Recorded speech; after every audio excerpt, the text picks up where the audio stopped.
My name's Steve Jessup. I'm a business unit manager here at Roush Yates Manufacturing Solutions.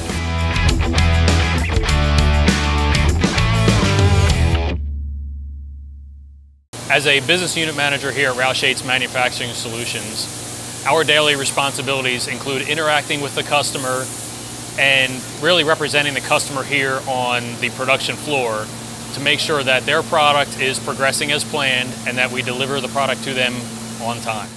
Part of receiving the order at Roush Yates Manufacturing, we will assemble a cross-functional team to review quality requirements. We'll do supplier audits. We'll check material availability, and then we'll put a schedule together based on what we think we can hit and when we can deliver the product to a customer. After the schedule's made, we'll kick it off to programming. Our manufacturing engineers will take a look at the product.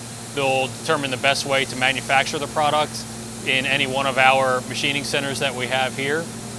After programming is finished, we'll kick off a work order, and the work order will hit the production floor, and at that time material should be arriving. What we'll do is we'll mount the material in the machine, and depending on how many operations it takes, it might take one machine for one operation, it could take 3 or 4 machines, depending on how complex the part is. We'll manufacture the part here in-house.